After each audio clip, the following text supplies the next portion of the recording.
साधना का मार्ग एक ऐसा है जहाँ पर अगर आप सोच के जाएंगे कि मुझे ये अनुभव चाहिए तो कभी नहीं मिलने वाला।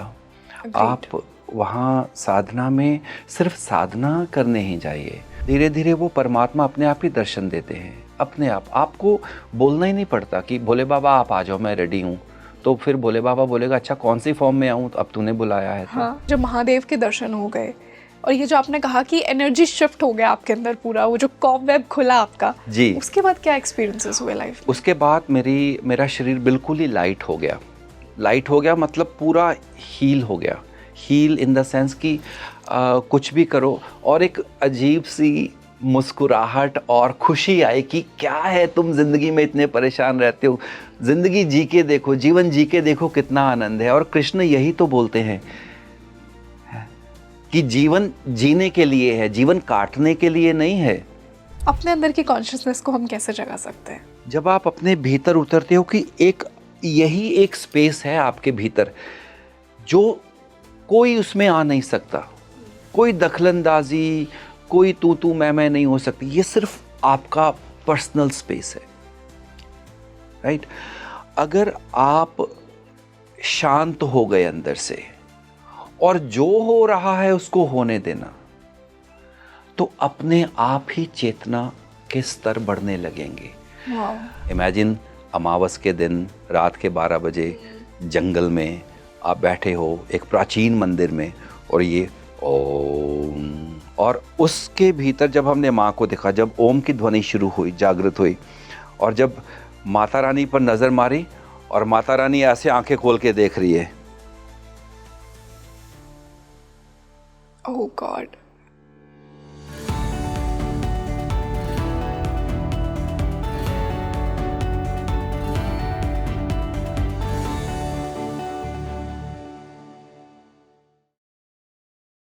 हेलो, मैं हूं आपके साथ Rangoli Sharma and welcome back to your favourite spiritual podcast Speaking tree.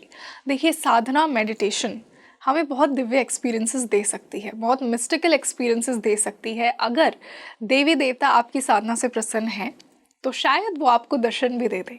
आज के जो मेरे गेस्ट हैं उनके साथ भी कुछ ऐसे ही दर्शन ज़रूर हुए हैं, उनके साथ भी मिस्टिकल एक्सपीरियंसेस हुए हैं जिसमें उन्होंने शिव से मुलाकात की है, नारायण से मुलाकात की है, 10 महाविद्याओं से मुलाकात की है। आज हमने उनके एक्सपीरियंसेस को जाना है, साथ ही साथ हमने ये भी जाना है कि किस प्रकार आप भी अपने अंदर के उस दिव्य तत्व से जुड़ सकते हैं, कैसे उस कॉस्मिक पावर से जुड़ सकते हैं, उसे अपने अंदर रियलाइज़ कर सकते हैं। आज के जो मेरे गेस्ट हैं पहली बार आपसे स्पीकिंग ट्री के माध्यम से मिल रहे हैं, न्यूजीलैंड से आए हैं, स्पिरिचुअल योगी और मास्टर हैं। मैं स्वागत करना चाहूँगी एकम एकोहम गुरुजी का। ओम नमः शिवाय गुरुजी, वेलकम टू स्पीकिंग ट्री। नमः शिवाय। बहुत अच्छा लग रहा है आज आप हमारे साथ जुड़े, पहली बार आज आप ऑडियंस से मिल रहे हैं हमारे साथ। बहुत ही मिस्टिकल, बहुत ही डिवाइन एक्सपीरियंसेस आज मेरे व्यूअर्स को मिलने वाले हैं। जिस तरह ऑफ द कैमरा डिस्कशन में जो इंटरेक्शन आपने हमें दिया, मैं ऑलरेडी एक मेडिटेटिव स्टेट में हूँ, क्योंकि गुरुजी के जो मिस्टिकल डिवाइन मेडिटेशन के एक्सपीरियंसेस हैं उन सबको सुनकर आप भी उतने ही हैरान हो जाएंगे जितना हम सब हुए। तो गुरुजी, मैं हमारे व्यूअर्स को आपकी जर्नी से उसी तरह इंट्रोड्यूस करवाना चाह रही हूँ जिस तरह आपने अपने मिस्टिकल एक्सपीरियंसेस से हमें इंट्रोड्यूस करवाया।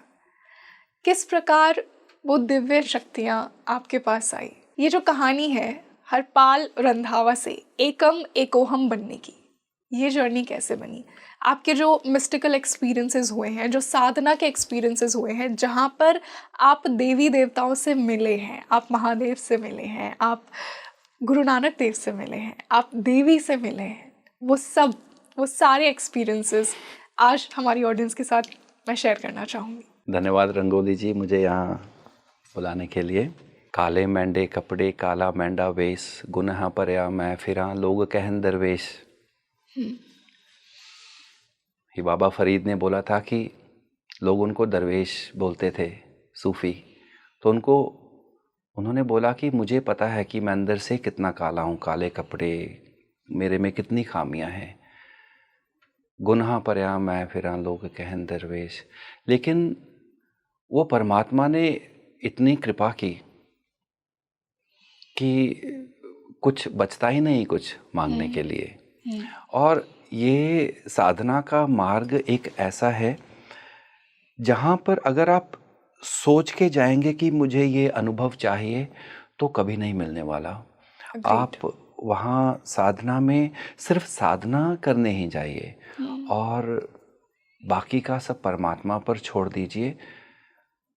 जब आप किसी भी स्टेज के लिए रेडी हो जाएंगे वो अपने आप ही मैनिफेस्ट हो जाएगी। जिस प्रकार एक बीज आप पृथ्वी में डालते हैं, रोज उखाड़ के तो नहीं देखते कि कितना उग गया, आप सिर्फ पानी डालो। वो प्रकृति को पता है कि वो बीज कब उगेगा और उसका क्या सीजन है, क्या समय है। All you have to do is surrender and जहाँ उसने ले जाना है चाहो। इतना एक आत्मसमर्पण होना चाहिए, इतना विश्वास होना चाहिए। तो मेरे जब हमने साधना शुरू की, होश में साधना शुरू की, वैसे तो 4 साल से ही साधना चल रही थी, परंतु वो बैकग्राउंड में चल रही थी साधना। और जब फुल टाइम बोले तो साधना हुई 18-20 घंटे, 24 घंटे भी गई साधना, कई वर्षों का तप गया इसमें। तो धीरे धीरे वो परमात्मा अपने आप ही दर्शन देते हैं, अपने आप। आपको बोलना ही नहीं पड़ता कि भोले बाबा आप आ जाओ, मैं रेडी हूँ। तो फिर भोले बाबा बोलेगा अच्छा कौन सी फॉर्म में आऊँ, अब तूने बुलाया है तो। नो, जब हम साधना कर रहे थे, मैं देवी माँ की साधना कर रहा था, तो देखा तो भोले बाबा ने दर्शन दे दिए। भोले बाबा पास में खड़े हैं और इतने सहज रूप में कि आप, अगर वो सहज रूप किसी को सड़क पे नज़र आएगा तो आप बोलेगा कि ये कोई भिखारी जा रहा है, वेरी ऑर्डिनरी, इतना साधारण व्यक्ति। तो भोले बाबा ने दर्शन दिए, बिल्कुल पतले से हैं और वो त्रिशूल है उनका, कोई स्टेनलेस स्टील त्रिशूल नहीं है, कोई जंग लगा नहीं है। वो एक बड़ा गहरा तत्व है जो समझना ही मुश्किल है, जो धरती पे नहीं मिलेगा हमें। मुझे पता नहीं मिलेगा कि नहीं, पर वो अपने आप में ही एक पूरा डायमेंशन नज़र आ रहा था ऐसे जब उन्होंने पकड़ा हुआ था, ऑब्वियसली।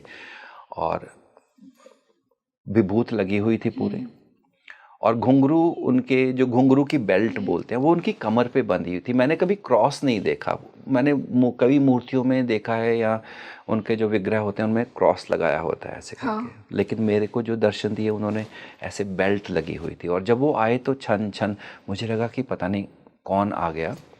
दरवाज़ा खोल के जब उन्होंने दर्शन दिए तो उन्होंने बड़े साधारण रूप में दर्शन दिए, और उन्होंने ये भी नहीं कहा हाँ मैं तुम्हारी साधना से प्रसन्न हुआ, मांगो क्या मांगते हो, ऐसा नहीं। बस वो आए, एक बहुत ही प्यारी मुस्कुराहट,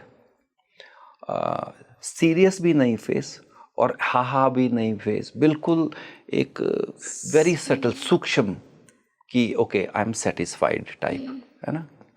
वो मुझसे पूछा उन्होंने वरदान के लिए, तो हमने तो 1-2 बातें हुई जो मैं पॉडकास्ट पे नहीं शेयर कर सकता, लेकिन जो मैं शेयर कर सकता हूँ, मैंने बाबा से पूछा कि मुझे ये जानना है कि आप ब्रह्मांड कैसे चलाते हो इतना, है ना। सब बोलते कि मुझे ट्रुथ जाननी है, it's such a big universe, ब्रह्मांड इतना बड़ा है तो कौन चलाता है इसका, कैसे सब कुछ अरेंज होता है। तो ऐसा बोलना ही था। अब हम ये बोलेंगे कि फिर वो हम दोनों ऊपर लेके गए वो हमें, लेकिन जैसे ही ये बोला सब कुछ गायब हो गया, रूम गायब हो गया, नीचे फ्लोर गायब हो गया, छत गायब हो गई, और ब्रह्मांड में जैसे हम खड़े हैं, लेकिन कोई सूर्य चंद्र तारे ऐसा कुछ नहीं है, एकदम एम्प्टी शून्य स्पेस है। हम खड़े हैं, भोले बाबा आप मेरे जब आए थे तो मेरे राइट साइड में हैं, और अब जब ये सब एकदम मटेरियलाइज हो गया तो वो मेरे लेफ्ट में खड़े हैं।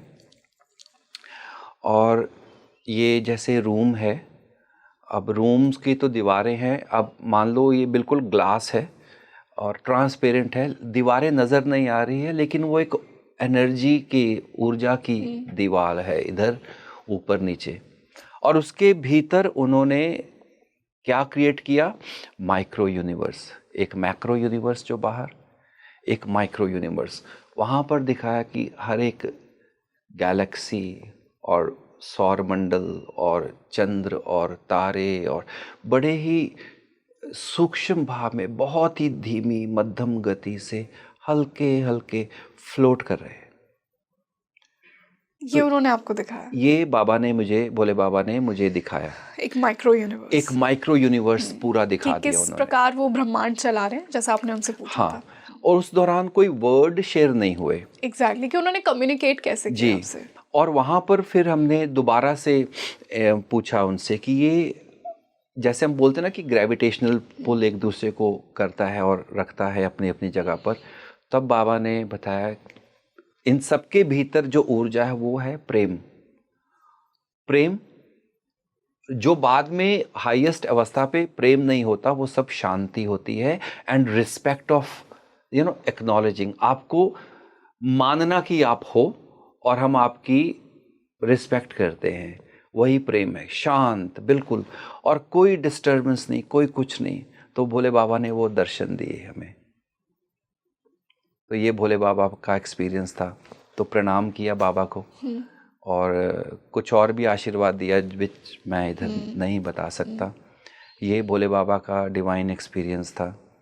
अब ऐसे ही साधना करते करते तो हमने सोचा कि अब भोले बाबा ने दर्शन दिए हैं, देवी की साधना, तो शायद भोले बाबा चाहते हैं कि अब मेरी साधना करो। तो हमने भोले बाबा की साधना शुरू उसके बाद की। अब भोले बाबा की साधना शुरू की और देखा कि बांसुरी बज रही है और शरीर उठा और हवा में घूमने लग गया। तो आगे खोला तो कृष्ण खड़े हैं, बांसुरी बजा रहे हैं। वो कहते हैं ना कि महादेव आपको कृष्ण की तरफ ले जाते हैं, कृष्ण आपको महादेव की तरफ ले जाता है। हाँ, ये मेरे साथ हुआ, ये मेरे साथ हुआ। तो कृष्ण बांसुरी बजा रहे हैं और मुझे घुमा रहे हैं पूरे रूम में। तो मुझे बोलना पड़ा कि मैं साधना कर रहा हूँ, मैं गिर जाऊंगा, मत करो। एंड ही इज स्माइलिंग, वो बहुत मुस्कुरा रहे हैं और बांसुरी बजाते बजाते वो चले गए। ऐसे एक बार, चौथी बार जब आए ना, वो जैसे वो बोलते हैं ना कि बार बार किसी को करना, तो मैंने यही बात हुई कि अगर कुछ देना है तो दो, क्यों खोटी में टाइम खराब कर रहा हूँ, मैं साधना में बैठा हूँ। तो तब नारायण ने अपनी कृपा की हम पर। वो किस भी प्रकार? उनका सुदर्शन चक्र जागृत हो गया भीतर। अब सब सुदर्शन चक्र अब भीतर जागृत होता है, तो वो जब चलता है वो इतना ज़ोर से चला, इतना ज़ोर से चला कि ये अंदर से पूरे के पूरे जो मेरे जैसे आपकी बॉडी के ऑर्गन्स हैं वो एक मसल्स के साथ अटैच होते हैं, Yeah. है ना, इनर ईयर्स और सारे। तो चक्र जब चला पूरा, तो सारे के सारे वो लंग्स एंड ऑर्गन्स, वो सब जो जुड़े हुए थे वो ठाक ठाक कट गए सारे।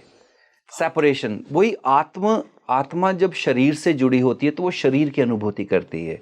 तो ऐसे ही जो ब्रह्मांड है, बाद में ज्ञान होता है कि ये आपको ऊपर ले जाने की तैयारी कर रहा है। पहले अटैचमेंट्स तोड़नी पड़ती हैं, क्योंकि शरीर में ही तुम इतने जोर से बैठे हुए अपने कर्मों के साथ कि बाहर निकलना भी चाहते हो तो आ नहीं पाते।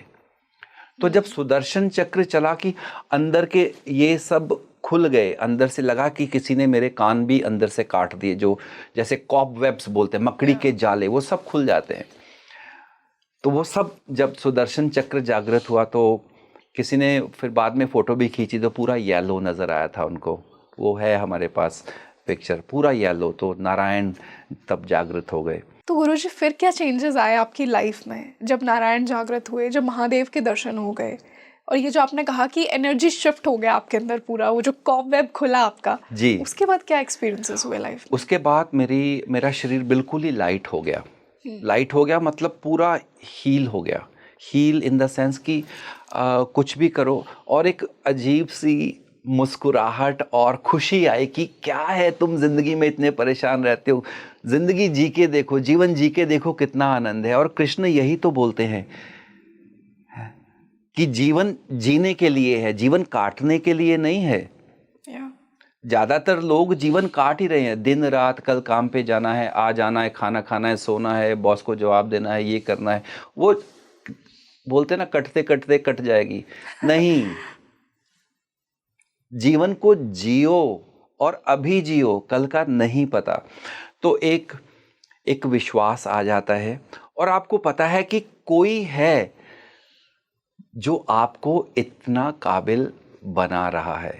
कोई वो सुपर इंटेलिजेंट, कोई वो है एक चेतना जो चाहती है कि तुम जियो, और उसको रियलाइज करने के लिए एक आत्मसमर्पण, एक विश्वास और एक श्रद्धा होनी चाहिए। जिन्हों क्या इसको बोलते हैं, the attitude of gratitude. Yes, वो होना चाहिए कि आज जो है वो तेरा ही है, जहाँ तक मैं आया हूँ वो तेरे ही करके आया हूँ, और अगर तू कल देगा तो वो भी तेरा ही होगा। इसलिए आपका बहुत बहुत धन्यवाद। तब तो जीवन की एक डायमेंशन, उसको आप देखने का नज़रिया बदल जाता है, शब्दों की गहराई बदल जाती है। बिकॉज तब आपके मुंह से कोई आलतू फालतू शब्द नहीं निकलता।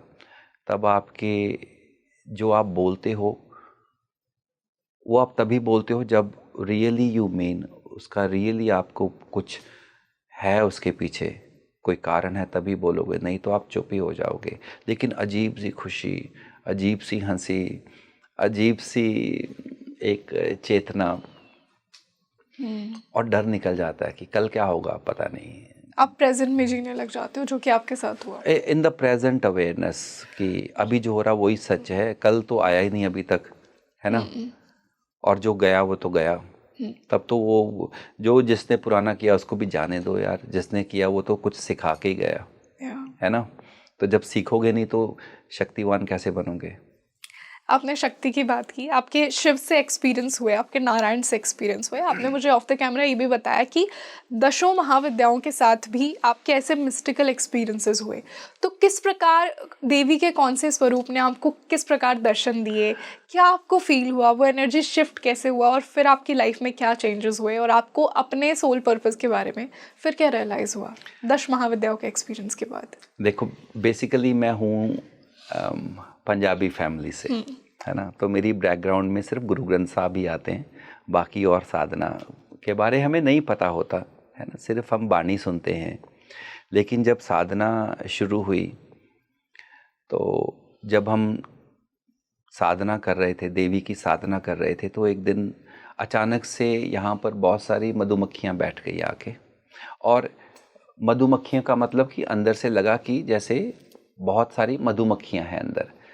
तो तब एक देवी सामने दर्शन दिया जिसने बिल्कुल श्वेत वस्त्र पहने थे, और उसके गले के आसपास मधुमक्खियाँ थीं। बाद में, और उन्होंने आशीर्वाद दिया। बाद में हमें ज्ञान हुआ कि वो भ्रामरी देवी थी, जो आप दुर्गा सप्तशती भी पढ़ेंगे तो भ्रामरी देवी ने दर्शन दिए। तब यहाँ पर वो चक्र जागृत हो गया सारा। तो पहली बार आपको जो देवी स्वरूप से जो आपका मिलन हुआ वो भ्रामरी देवी से हुआ? पहले भ्रामरी देवी का हुआ, उसके बाद हम आ गए दुर्गा सप्तशती में। ठीक है, दुर्गा सप्तशती करते करते एक दिन क्या हुआ, मेरे सामने एक मटेरियलाइज हुई, एक मूर्ति थी मटेरियलाइज। कौन सी थी? 3 शेर थे, एक पर देवी बैठी हुई थी, अष्टभुजाधारी दुर्गा। अष्टभुजी? हाँ, अष्टभुजाधारी दुर्गा बैठी हुई थी ऐसे करके शेर के ऊपर, और साथ में 2 शेर वो जीवित वो आए, और ये शेर ने उस शेर के मुंह के ऊपर एक फूंक मारी, और जैसे ही फूंक मारी देवी जागृत हो गई। अब वो देवी, वो नहीं है जो आप समझते हो कि बड़े वो गहने सोने के लदे हुए हैं जो आप देखते हो ना दुर्गा पूजा में भी। वो देवी ने विभूति लगाई हुई है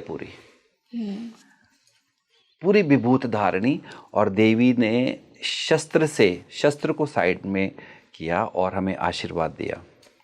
ये भी एक स्वरूप था।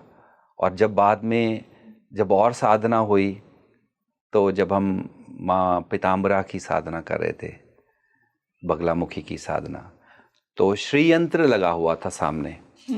श्री यंत्र से माँ बगलामुखी की साधना हो रही थी, तो काफ़ी दिन हो गए थे, और तब टेस्ट भी होने शुरू हो जाते हैं कि कितने के तुम बोलते हो ना मैं साधना करता हूँ, साधना देखते हैं। तो जैसे मान लो कि मैंने एग्जाम्पल कि सुना कि चलो 21 माला करनी है, ये एग्जाम्पल है।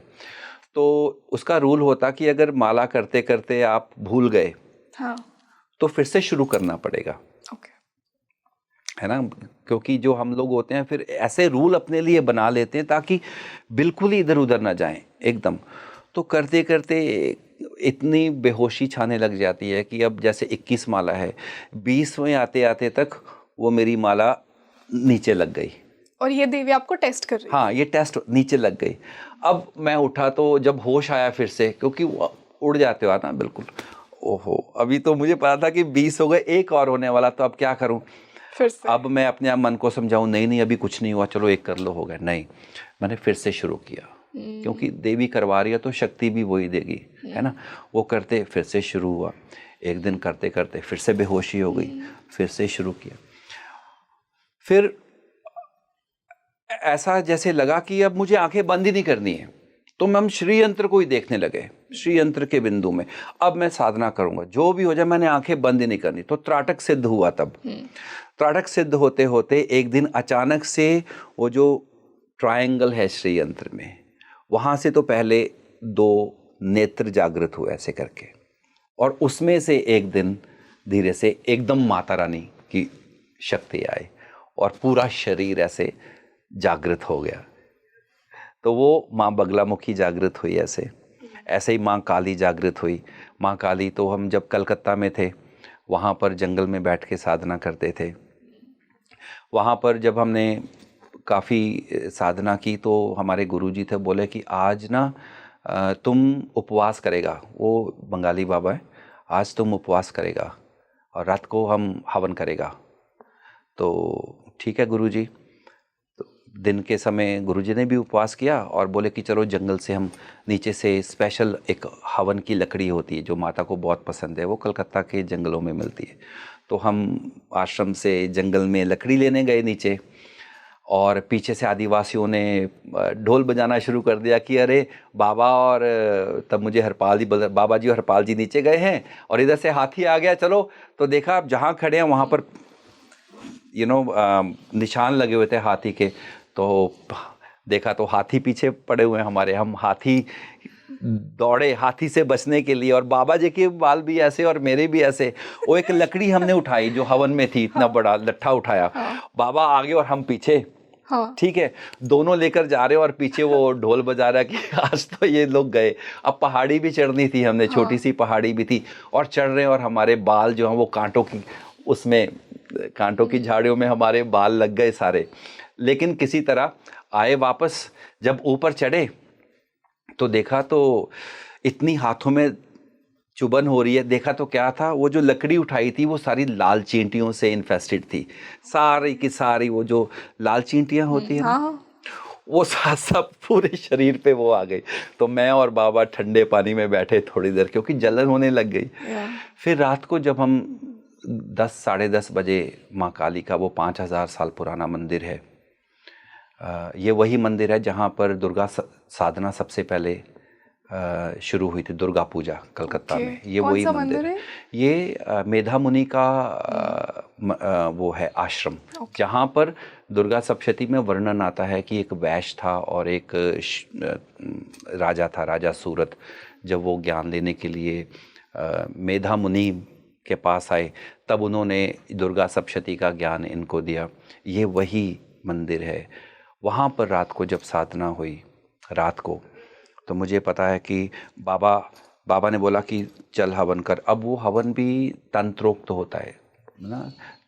एक तो नॉर्मल दुर्गा चंडी होती है और एक तंत्रोक्त चंडी होती है। वो गुरुजी ऐसे किसी को बताते नहीं, वो जो तंत्रिक होते हैं वो नहीं बताते किसी को। तो वो जब शुरू किया, अब गुरुजी बैठ गए ऐसे करके और हम हवन कर रहे हैं, सामने माता रानी का विग्रह लगा हुआ है।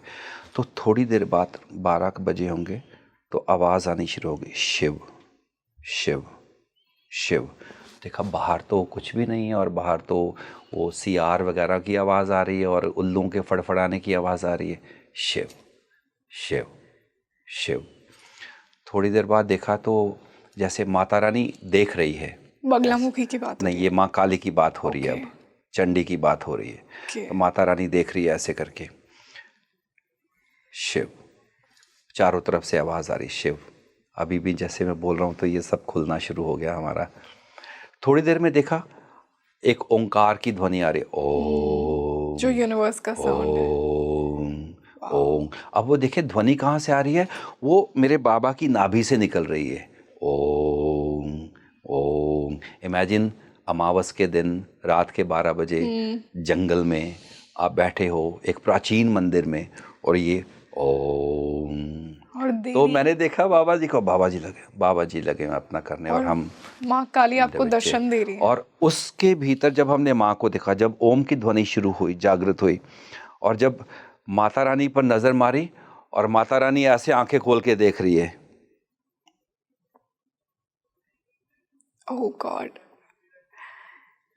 तो देवी ने क्या कहा आपसे? देवी ने बस अपनी करुणा से आशीर्वाद दिया। देवी ने आशीर्वाद बाद में बहुत तरीके से दिए। ये उस समय रात को 12 बजे का एक्सपीरियंस है, क्योंकि वो जो हवन जो करवाते हैं गुरुजी, तो ज़बरदस्त वो विधि लोगों को, आम लोगों को नहीं पता, क्योंकि बहुत ही शक्तिशाली वो विधियां होती हैं जो आम आदमी के कर भी नहीं सकते वो, और उनकी ऊर्जा संभाल भी नहीं पाएंगे वो। तो ऐसे माता रानी ने दर्शन दिए। गुरुजी, आपके इन एक्सपीरियंसेस को सुनकर मैं पर्सनली बहुत ज़्यादा फैसिनेट हुई, और आई एम श्योर कि मेरे व्यूअर्स भी ये जानना चाहते होंगे, स्पेशली जो एक साधक हैं, जो योगी हैं, और जो एक स्पिरिचुअल जर्नी में हैं, कि वो अपने अंदर की इस कॉन्शियसनेस को कैसे जगाएं, वो उस सोर्स से कैसे कनेक्ट करें कि देवी उनसे बात करें, महादेव उनसे बात करें, वो उनको ध्यान में आशीर्वाद दें। अपने अंदर की कॉन्शियसनेस को हम कैसे जगा सकते हैं? मैं तो अपनी ही बात करूँगा। देखिए, जब आप साधना में उतरते हैं तो किसी के लिए नहीं उतरते हैं, और आप ये भी मत सोचना कि मैंने देवी के ही दर्शन करने हैं या ये करना है। आप साधना में उतर रहे हो क्योंकि यही सही बात है, यही सत्य बात है, और इसके लिए आपको ऑनेस्टी लेवल, एक विश्वास, एक श्रद्धा, एक आत्मसमर्पण, क्योंकि जब आप अपने भीतर उतरते हो कि यही एक स्पेस है आपके भीतर जो कोई उसमें आ नहीं सकता, कोई दखलंदाजी, कोई तू मैं नहीं हो सकती। ये सिर्फ आपका पर्सनल स्पेस है, राइट? अगर आप शांत हो गए अंदर से और जो हो रहा है उसको होने देना, तो अपने आप ही चेतना के स्तर बढ़ने लगेंगे। बात यह है कि जब आप कोशिश करते हो कुछ करने की, तब जो सहज होता है वो रुक जाता है। और परमात्मा तो सहज है, वो सरल है, वो करने से नहीं होगा, उसको होने देना है तो वो अपने आप ही हो जाएगा। इतना हो जाएगा कि सब कुछ वही है। जब आप अपने आप को या अपने माइंड को या कुछ भी, ज्ञान शक्ति, इच्छा शक्ति, ये सब अलग फॉर्म्स है ना, जब तक आप करोगे वो नहीं होगा। आप उसको होने देना, उसके लिए आपको सहज, दैट्स इट। यही समाधि की उत्तम अवस्था, यही है, सहज और सरल। तभी हमारे अंदर वो पात्रता आती है, वो पात्रता आ जाती है। और जब तक आप श्वासों पर ध्यान दोगे, इसका मतलब आप जाग रहे हो, श्वास, तब तो श्वास भी छोड़ दो। श्वास ने जब आना होगा आ जाएगा, और उतना ही आएगा जितना आपको ज़रूरत है। ये नहीं कि take a long inhale, long exhale, इससे कुछ होने वाला नहीं। परमात्मा नहीं जागृत होगा। हाँ, तुम थोड़े काम हो जाओगे, थोड़े से शांत हो जाओगे, और परमात्मा जागृत नहीं होगा। लंबी सांस भरो, लंबी सांस छोड़ो, नहीं। जिसने तुम्हें जीवित रखना है ना, वो उतना ही देगा। जैसे अल्पाहार होता है ना जी, कि उतना ही खाओ जितनी ज़रूरत है, वैसे ही अल्प श्वास होती है। और अल्प श्वास से वो बिल्कुल शून्य श्वास हो जाएगी, जिसका आपको पता भी नहीं चलेगा। उस स्टेज पे जाना है, अपने आप ही तो हो जाएगा वो। गुरुजी, हम पहुंच क्यों नहीं पाते हैं उस स्टेज पे? हम सब कहीं ना कहीं ये सोचते हैं, स्पेशली वो लोग जो साधक हैं, कि ऐसे एक्सपीरियंसेस होंगे मेरे साथ, क्या ये हमारा ऐसे एक्सपीरियंसेस को चेस करना है कि उस अवस्था में हम पहुंच ही नहीं पाते, हम इतना डिस्ट्रैक्टेड रहते हैं, हमें लगता है कि हम साधना कर रहे हैं, हमें लगता है कि हम बिल्कुल कॉन्सेंट्रेटेड हैं, हम प्रेजेंट में जी रहे हैं, बट जैसा आपने कहा सच ये है कि हम प्रेजेंट में नहीं जीते हैं। नहीं जीते हैं, वो पॉसिबल भी नहीं है। ऐसा इसलिए नहीं हो पाता है क्योंकि आप कुछ करने की कोशिश कर रहे हो। कुछ करने की कोशिश करना मतलब सेपरेशन है, वो आपसे अलग है वो। और जब आपने अलग बनाए ही लिया तो कितना भी दौड़ लो वो एक हो ही नहीं सकता आपके साथ। जब आपने कुछ बनना छोड़ दिया, कुछ रह ही नहीं गया, तो सब कुछ वही हो जाएगा। एक शून्य से ही एक आता है जी। है ना। अब शून्य को पता है कि एक मेरे भीतर से आया है, एक को नहीं पता। अब एक को जानना है कि मैं शून्य हूं, तो उसको शून्य ही बनना पड़ेगा। और जब वो शून्य बन गया तो एक का तो अस्तित्व ही नहीं रहा, तब तो शून्य ही रह गया। बस साधक को इतना सा ज्ञान आ जाए कि मुझे कुछ नहीं करना है तो सब कुछ हो जाएगा। In order to be everywhere, stop going anywhere. हर जगह जाना है तो कहीं भी जाना छोड़ देना, तुम हर जगह पहुंच जाओगे। बट प्रॉब्लम ये है कि हम हर जगह जाना चाहते हैं, हमारा माइंड इतना भटकता है, हाँ। स्पेशली जब हम साधना करने बैठते हैं तो। जब आप हर जगह जाना चाहते हो तो आप मेटाफिजिक्स में वो टाइम और डिस्टेंस के इन्फ्लुएंस में आ जाते हो, जहाँ डेथ लिखी होती है। जहाँ टाइम, स्पेस और डिस्टेंस आ गया, क्योंकि आप कहीं जा रहे हो, तो फिर जा नहीं पाओगे, वो डिस्टेंस हो गया। देखो एक पंखा है ना, पंखे के जो पर होते हैं वो बाहर के पर जब घूम के उसी पॉइंट पर आते हैं तो वो डिस्टेंस कवर करते हैं।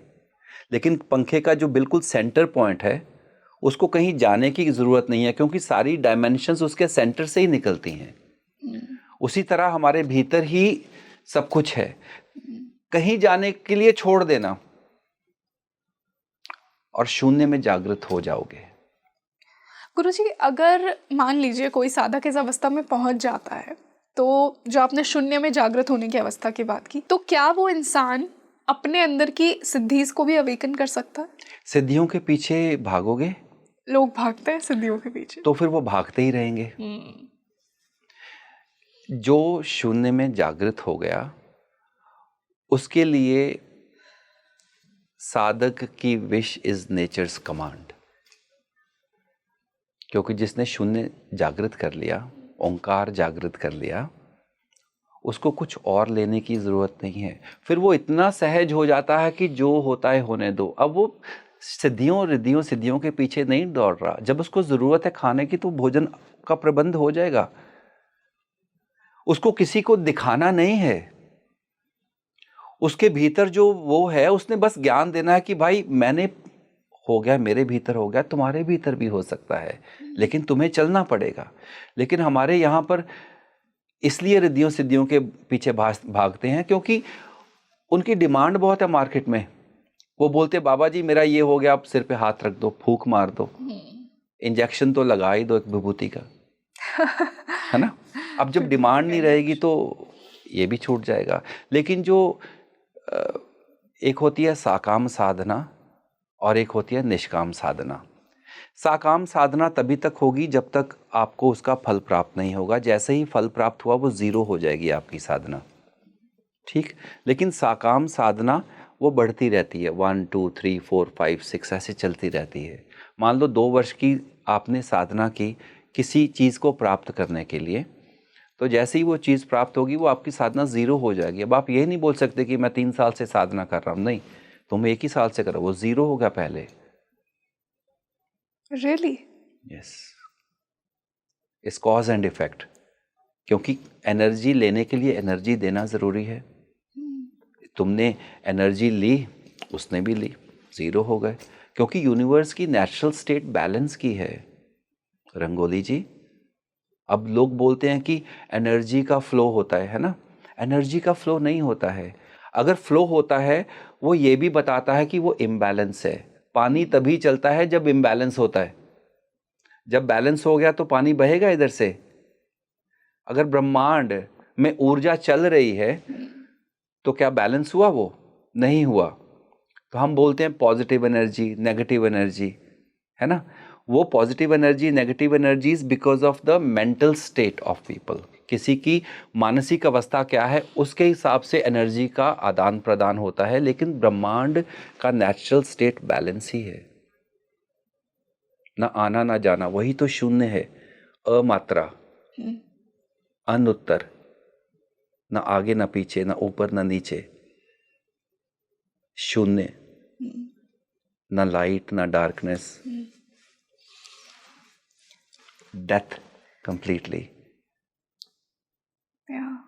गुरुजी, जिस प्रकार हमने सिद्धियों की बात की, आपने मुझे ऑफ द कैमरा एक बहुत बड़ी बात कही थी और मैं शॉक भी थी उसको जानकर, और मेरे व्यूअर्स के लिए मैं आपसे वो पूछना चाहूँगी। आपने कहा कि भक्ति से भगवान सिद्ध नहीं होते, तंत्र से ही भगवान सिद्ध होंगे। जी। बहुत से भक्त कहेंगे मैं तो ऐसा नहीं मानता हूँ, मुझे तो एक्सपीरियंसेस होते हैं मेरे भगवान के साथ, मुझे फील होता है कि वो हमेशा हर समय मेरे साथ चल रहा है। वो फीलिंग होती है ना, भगवान स्वयं नहीं खड़े होंगे आपके पास, वो तंत्र से ही होंगे। किस प्रकार? सिर्फ तंत्र में ही इतनी शक्ति क्यों है? वो तंत्र, देखिए पहले तो तंत्र ही समझना पड़ेगा ना, वो कि तंत्र है क्या। तंत्र एक प्रोसेस है या इट्स वो कलेक्टिव सिस्टम है जिससे हम किसी चीज़ को जागृत करते हैं। अब आप देखो, एक तो हो गया मंत्र साधना जिसमें हम साउंड की हेल्प लेते हैं जी। वो मंत्र साधना हो गई। और एक आप बोलोगे कि जैसे ज्योमेट्री होगी जिसको हम यंत्र बोलते हैं, हाँ। है ना, तो यंत्र साधना होगी। तो आप जैसे शिवलिंग भी एक यंत्र है, आप जो दूध अर्पण करते हैं वो आप यंत्र साधना कर रहे हैं। जैसे अगर ओम नमः शिवाय किया तो वो मंत्र साधना हो गई। लेकिन यंत्र को सामने रखकर आप उसके ऊपर ओम नमः शिवाय का जाप कर रहे हो तो आप तंत्र साधना ही कर रहे हो। ओके, तंत्र कोई बाहर से शब्द नहीं आया है, it's a process of awakening something which is dead. But लोग तो उसे भक्ति कहते हैं, अगर शिवलिंग पर वो भक्ति एक भाव होता है। अब मान लो मीरा ने मेरे तो गिरधर गोपाल दूसरो न कोई, ठीक है, तो भाव से ही कृष्ण कृष्ण किया ना। तो उनका यंत्र क्या था, फिगर कौन सी रही होगी इमेजिनेशन से, कृष्ण की। और मंत्र क्या बोला होगा, कृष्ण कृष्ण कृष्ण। तो यंत्र तंत्र साधना हुई कि नहीं? फिर तो हर चीज तंत्र ही है, सब कुछ ही है। ये समझने वालों की समझ की सोच है, छोटी है, समझ नहीं आता। लेकिन तंत्र का मतलब होता है किसी चीज को जागृत करना। ये विज्ञान भैरव तंत्र में भी बहुत अच्छी तरह समझाया गया है। ठीक, फॉर एग्जाम्पल एक बॉल ले लो आप, ठीक है। अब बॉल में आप बॉल को जागृत करना है आपने, ठीक है। उसको आपने त्रिशूल एरो से हिट करना है। अब एरो लाइफ फोर्स एनर्जी है, जैसे सांस आती है ना, समझो वो सांस इसमें जाएगी तो ये जाग जाएगा, ठीक। अब वो अपने आप में नहीं जागा हुआ, जिसको हम बोलते हैं प्रेत, प्रेत बोलते हैं, डेड बॉडी को प्रेत बोलते हैं। तो एवरीथिंग इज प्रेत जी। जब उसमें वो एरो गया लाइफ फोर्स की, तो उसके भीतर आगे अग्नि होती है लाइफ फोर्स की, जिसको हम प्राण ऊर्जा बोलते हैं। तो जब वो हिट करती है तो वो प्राण ऊर्जा का संचार होता है। तब जब तक वो शिव और शक्ति जागृत नहीं होंगे तब तक वो जागृत नहीं होगा। ये भैरव और भैरवी होती है। भैरव होता है जो आपको बेस दे किसी चीज के लिए, और भैरवी होती है जो चलती है, चलित करती है। जब भैरव और भैरवी मिलते हैं तो अर्धनारीश्वर जागृत होता है ना। जैसे सूर्य है, सूर्य को हम बोलते हैं मार्तंड भैरव, मतलब उनका नाम है भैरव, जो उस को होल्ड करता है, प्रकाश को। जब आप सुबह देखते हैं कि आप क्या एक्सपीरियंस करते हैं, सूर्य या सूर्य का प्रकाश, शक्ति उसकी, तो शक्ति चलती है ना। सूर्य तो खड़ा है, वो भैरव खड़ा है, भैरवी चलती है। इसी तरह से पूरा का पूरा जो हमारा तंत्र है यूनिवर्स का, उसमें भैरव और भैरवी एक साथ रहते हैं। तो अगर आपने अपने आप को जागृत करना है, ये शरीर है ना, जो मन से चल रहा है, मन से चल रहा, अभी तक आपको अपनी होश नहीं आई। अपने आप को होश लाने के लिए अपने आत्म तत्व को जागृत करना पड़ेगा। उसके लिए तुम्हारे भीतर एक प्रोसेस डाल दी है, यंत्र डाल दिया, जिसको बोलते हैं श्वास, है ना। अब आप वो श्वास को मथोगे तो ये शरीर जागृत होगा आत्म तत्व के साथ। तो अपने ऊपर ही आपने तंत्र कर लिया ना। बिल्कुल, ये बहुत गहरा विज्ञान है। विज्ञान भैरव तंत्र में आपकी श्वास को ही तंत्र बना दिया। ओके। तो जब आप अपनी अवेयरनेस में जाएंगे, चेतना में जाएंगे, तो ये सहज होता जाएगा और आप और गहरे उतरते ही जाएंगे। बहुत अथाह ये समुद्र है, बहुत शांत, बहुत रिसर्च। अंत में एक ही निचोड़ निकलेगा कि मैं ही वो हूं। अहम ब्रह्मास्मि। अहम ब्रह्मास्मि का ज्ञान तभी होगा, देखो जहां पर सर्कल है, जहां पर 0 डिग्री होता है, वहीं पर 360 डिग्री होता है कि नहीं। लेकिन 0 को नहीं पता कि मैं 360 डिग्री हूं, जब तक वो पूरा घूमकर वापस नहीं आएगा। ये जो लोग इधर उधर घूम रहे हैं, जब हम आत्मा में होते हैं, हमें पता है कि हम ब्रह्मास्मि, आत्म तत्व हूं मैं। लेकिन जैसे ही आप इस जीवन में आते हो, जन्म लेते हो, वो सब भूल जाते हो। द लॉ ऑफ एमनेशिया, विस्मृति हो जाती है। तब आप भागते हो इधर उधर, मैं ये कर लूं, वो कर लूं, ये भी ले लूं। वो एक युक्ति है अपने आप को पूरा करने की। आप अपने आप को पूरा करना चाहते हो, टू बी विद समवन, किसी पार्टनर के साथ, क्योंकि वो आपको पूरा करता है। मैं खाना खा लूं क्योंकि मेरी भूख मुझे फिर पूरा करेगी खाना खा के। पानी पी लूं, भूख लग रही है। हर चीज जो भी आप एफर्ट कर रहे हो, अवचेतन मन से या सबकॉन्शियस माइंड से, you are trying to complete yourself. इसी प्रोसेस में लोग 2-4 थप्पड़ भी लगा देंगे, कोई धोखेबाजी भी कर देगा, कोई चीट भी करेगा, है ना। अंत में जब सब कुछ थक हार के बैठ जाओगे, तभी भीतर पता चलेगा कि ये तो मेरे भीतर ही था। तब 0 डिग्री को रियलाइज होगा कि मैं ही 360 डिग्री हूं। तभी वो बोलेगा अहम ब्रह्मास्मि। जब तक उसको बाहर ढूंढोगे वो नहीं मिलेगा, जब भीतर ढूंढोगे तो वो तो सदैव से ही है।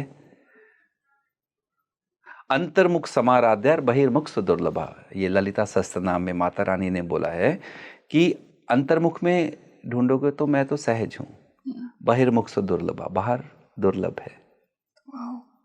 ये तो माता रानी के नाम है, लेकिन एक योगी के लिए ये साधना है। जैसे हमने आपको दिखाया था ओंकार जागृत, है ना, वो आपके भीतर है। उसके लिए 2000 वर्ष पहले जो हुआ वो अभी भी हो रहा है। 5000 वर्ष पहले वो परमात्मा अभी भी वैसे ही है। बस तुम कुछ होना छोड़ देना तो सब कुछ अपने आप ही हो जाएगा। वो शिव, वो शिवा, वो शक्ति, वो अर्धनारीश्वर, वो मैं ही हूं। वो तब जब मैं नहीं हूं। बहुत सुंदर। गुरुजी, आज के इस मिस्टिकल पॉडकास्ट को मैं एक सिंपल साधक के सवाल से ख़त्म करना चाहूँगी। बहुत से लोग ऐसा सोचते हैं कि शायद मैं भी साधना के लिए बना हूँ। आपने मुझे कहा कि साधना का मार्ग बहुत आनंदमयी है। एक बार स्वाद आ जाए तो फिर आप उस मार्ग पर जाने से खुद को नहीं रोक पाएंगे। लेकिन एट द सेम टाइम गुरुजी ने मुझे कहा कि हर किसी के लिए नहीं है साधना। तो किन के लिए नहीं है, कौन नहीं चल सकते उस मार्ग पर, उनके बारे में जानना चाहूँगी। देखिए, साधना तो सबके लिए ही है ना। ये सिर्फ उनके लिए नहीं है जो छोड़ नहीं सकते। क्या? जिसने उसको पकड़ा हुआ है। साधना जो वीर भाव से चलता है, जो अपने शत्रु को भी क्षमा करने की शक्ति रखता है। अब आप पीछे रोते ही रहोगे, उसने मुझे ये दुख दिया, ये दुख दिया। क्वेश्चन ये आता कि आप साधना करने क्यों चाहते हो। ज़्यादातर लोग साधना वही शुरू करते हैं जिनको कहीं से समय ने थप्पड़ थप्पड़ मारे हैं, हार्ट ब्रेक हो गया, अब मुझे हीलिंग चाहिए, अब मुझे मेडिटेशन चाहिए, है ना, तो मैं साधना करता हूँ जी, मैं मेडिटेशन करता हूँ। उन लोगों को आगे कुछ नहीं मिलने वाला, क्योंकि ये स्पिरिचुअल हॉपिंग हो गई, है ना। और जैसे ही उनका हीलिंग होगी थोड़ी सी, वो फिर उसी लेवल पर आ जाएंगे और फिर से घूमने वही हो जाएगा, अब फिर घूम जाएंगे। क्वेश्चन ये आता कि आप साधना क्यों कर रहे हो, आपका उद्देश्य क्या है, आपका इंटेंशन क्या है, पर्पस क्या है। पर्पस क्या है? पर्पस मुझे अपने आप को जानना है। अगर ये पर्पस है तो कोई नहीं रोक सकता आपको साधना करने से। लेकिन आप ये है कि I want to get healed, तो आगे साधना नहीं होगी। Get over my past. हाँ, I want to get over my past relationship. क्या अल्टीमेट गोल साधना का खुद से मिलवाना है, परमात्मा से मिलवाना है? अल्टीमेट साधना का गोल है कुछ भी ना होना, शून्य की स्टेट। शून्य की स्टेट वही है, और उससे कम तुम सेटल भी मत होना।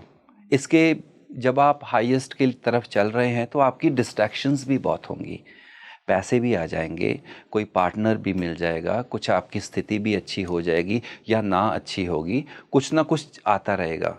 वो सब आपको डिस्ट्रैक्शंस है। वो इंद्र आपको खिलौने देने आता है कि अब ले ले, रोक दे, अब ले ले, अब रोक दे। हाँ, तो उसमें नहीं रुकना है।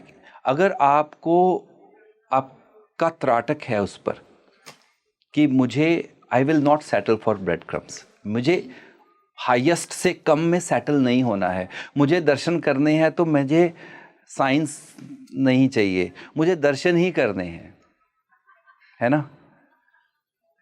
तो अगर ये पर्पस हुआ तो जीवन का कल्याण हो जाएगा। लेकिन उसके लिए पर्पस होना चाहिए ना। आप साधना करना चाहते हो, क्यों कर रहे हो भाई? खाना खा रहे हो, क्यों खा रहे हो? भूख लगी हुई है ना। या खाना कोई खाता मुझे मसल्स बनाने हैं, या कोई खाता मुझे जीवित रहना है, या कोई खाता है मुझे ये पसंद है। पर्पस क्या है? आपके खाने का पर्पस क्या है? खाने का पर्पस तो है आपको जिंदा रखना, लेकिन आप कैसे उसको खा रहे हो, कैसे प्रोसेस कर रहे हो, वो तो आप पर डिपेंड करता है। सांस आप कंट्रोल नहीं कर सकते, हार्ट बीट कंट्रोल नहीं कर सकते, ये तो लगी हुई है ना आप पर, ये तो मशीन चल रही है जब आप सो भी जाते हो। लेकिन श्वास लेनी कैसी है? शैलो लेनी है, पूरी लेनी है, आधी लेनी है, टूटी फूटी लेनी है, या ब्लड प्रेशर बढ़ाना है या कम करना है, वो तो आप पर डिपेंड है। You can't control the breath, but how you breathe you can control. Absolutely, बस वही साधना है। बिल्कुल गुरुजी। एंड आई एम श्योर कि आज के इस पॉडकास्ट के बाद लोगों के अंदर वो अवेयरनेस आई कि वो अपने अंदर के दिव्य तत्व को कैसे जगा सकते हैं, कैसे उस परम शक्ति से मिल सकते हैं, और क्या साधना का मार्ग उनके लिए है या नहीं। और आपके मिस्टिकल एक्सपीरियंसेस से मैं पर्सनली बहुत एनलाइटेंड फील कर रही हूँ, एंड आई एम श्योर कि हमारे व्यूअर्स भी कर रहे हैं। So thank you so much for joining us today. धन्यवाद आपका बहुत बहुत। हरिओम। हरिओम। तो दोस्तों, जैसा मैंने आपको कहा था कि आज का पॉडकास्ट बहुत ही मिस्टिकल होने वाला है। आप ये जानेंगे कि किस प्रकार आप अपने दिव्य तत्व से जुड़ सकते हैं। तो आई होप आपको भी आज का ये डिस्कशन उतना ही इंसाइटफुल लगा हो जितना कि मुझे कमेंट सेक्शन में बताइए कि आपको आज का ये पॉडकास्ट कैसा लगा। हम मिलते हैं जल्द ही एक और बेहतरीन पॉडकास्ट के साथ। मैं हूँ आपके साथ रंगोली शर्मा। नमस्ते।